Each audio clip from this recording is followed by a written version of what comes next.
التحیات سیکھنے کے لیے 1 مہینے کا سفر۔ ایک شخص حضرت عمر رضی اللہ تعالی عنہ کے دور خلافت میں ملک شام سے مدینہ طیبہ حاضر ہوئے۔ 70 یا 80 سال ان کی عمر تھی۔ حضرت عمر رضی اللہ تعالی عنہ نے دیکھا دھوپ میں سفر کرنے کی وجہ سے بالکل سیاہ فام ہو گئے ہیں۔ زمین کا رنگ ان کی رنگ سے زیادہ صاف ہے، بال بڑھے ہوئے ہیں۔ حضرت عمر رضی اللہ تعالی عنہ نے پوچھا کہ کیسے تشریف لائے؟ اس ضعف اور بڑھاپے میں آپ نے اتنا طویل سفر کیوں کیا؟ بڑے میاں نے کہا، التحیات سیکھنے کے لیے آیا ہوں۔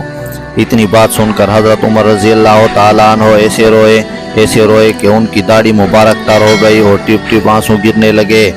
دیر تک روتے رہے اور پھر قسم کھا کر کہا، قسم ہے اس ذات عالی کی جس کے قبضے میں میری جان ہے، تمہیں عذاب نہیں دیا جائے گا۔ کیوں؟ دین کی ایک بات سننے اور سیکھنے کے لیے انہوں نے اپنے گھر کو چھوڑا اور اونٹ کے پیٹھ کے اوپر انہوں نے اتنا وقت گزارا۔